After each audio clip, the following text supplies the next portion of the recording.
it is fitting that pianist Lancelot Henry Stewart Hayward was born at the beginning of the Jazz Age in 1916.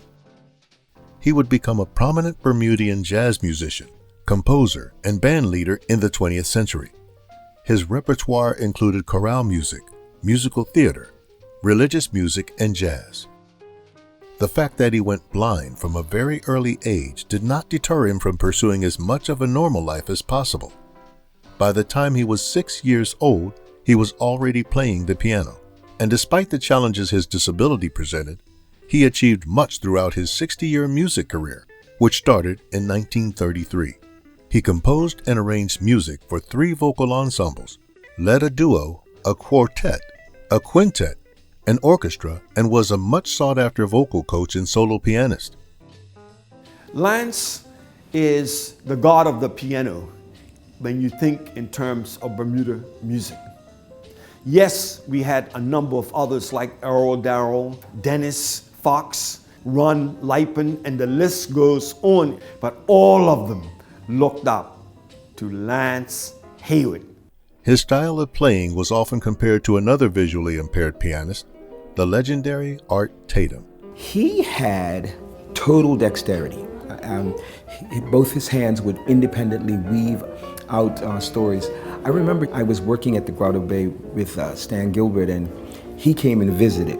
We asked him to play a song, and he played a ballad that started out as a simple movement, and by the end of it, it was this almost symphonic movement because there was motion happening in the left hand and the right hand that were enhancing and communicating with each other. That kind of dexterity and musical intuition is rare. Was Lance special because he lost his vision? I don't think so, and I don't think he would have said he was. A musician has their own gifts, their own talents, and he honed that talent the best way that served him with his other senses.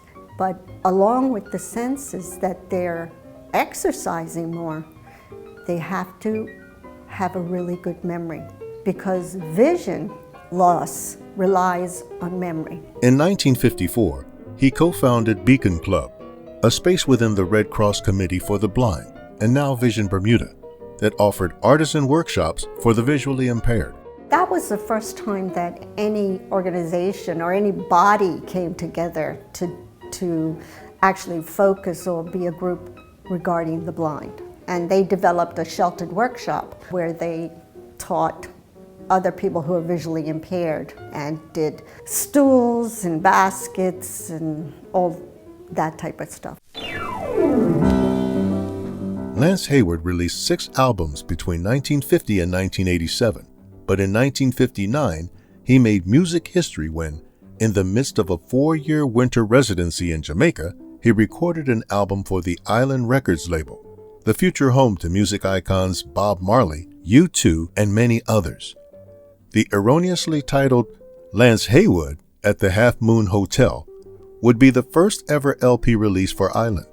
The players on the album are an all-Bermudian lineup: Frank Rebane, Maxwell Smith, and Clarence Tootsie Bean. Future Jamaican legend Ernest Ranglin would also feature. A year later, Island would issue a follow-up, Volume 2, the second Island Records LP release. In 1966, Lance Hayward left Bermuda for New York City to find regular work. The racial prejudice he encountered in the hotels and their bias for hiring foreign musicians over Bermudians prompted the move. Black musicians had to enter from the back of a hotel or any facility that they were performing. Some groups deliberately walked through the front. There are stories of Lance doing that and joking and saying, "I'm blind." I thought this was the entrance. They were not paid as much as the white musicians, and neither could they look forward to a long-term contract. In fact, very often it was an oral contract, and that created problems. They were told they were there for the season, but if anybody who had a bit of a name came from overseas, they would have to move on the side. Very often they could not be main band, in spite of what people might have requested. So they were always seen as maybe the band that would introduce the evening of entertainment. And so it was a difficult time for black musicians in Bermuda. It was no secret that I was the best pianist in Bermuda. I had the wrong face. They brought them in from England, Canada, America, from everywhere they could. Anytime they felt they had one better than I, they would make sure we met.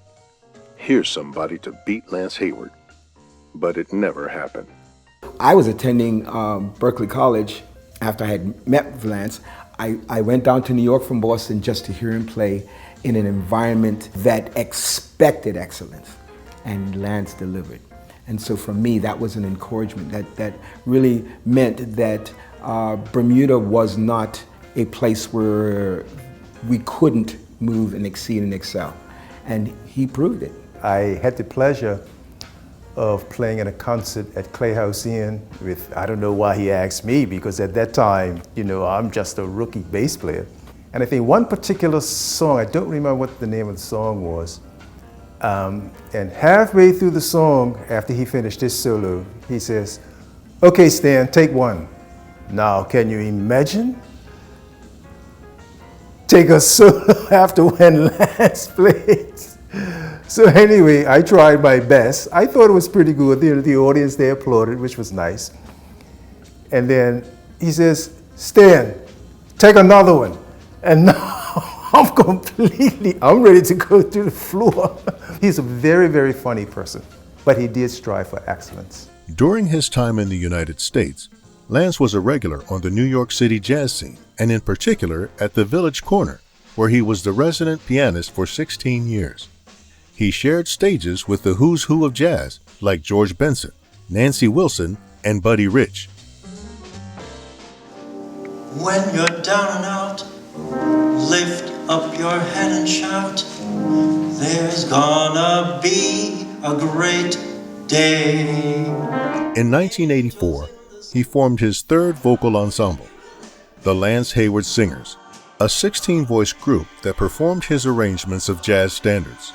More than 30 years after his passing, the group still performs around New York City.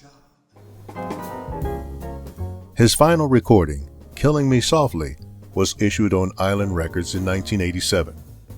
He never resettled in Bermuda, choosing instead to come home for special events and concert performances, and was the first Bermudian to headline a Bermuda Festival concert in 1985.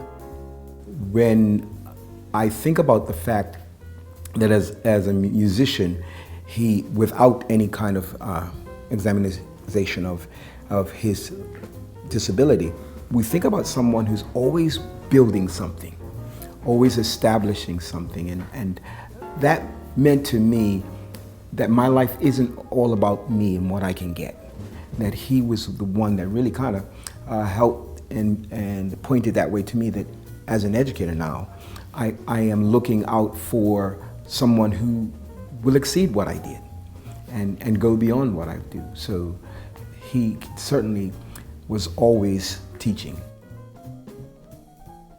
Such was his importance to the music world that his passing in 1991 was observed in the New York Times.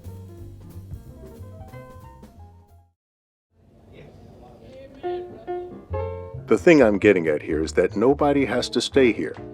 A musician should get out and play with people who can play, or else he won't know what playing is. My playing has improved, advanced 100% in the last 10 years since being out there and being able to go around corners and be able to hear people play as well as I.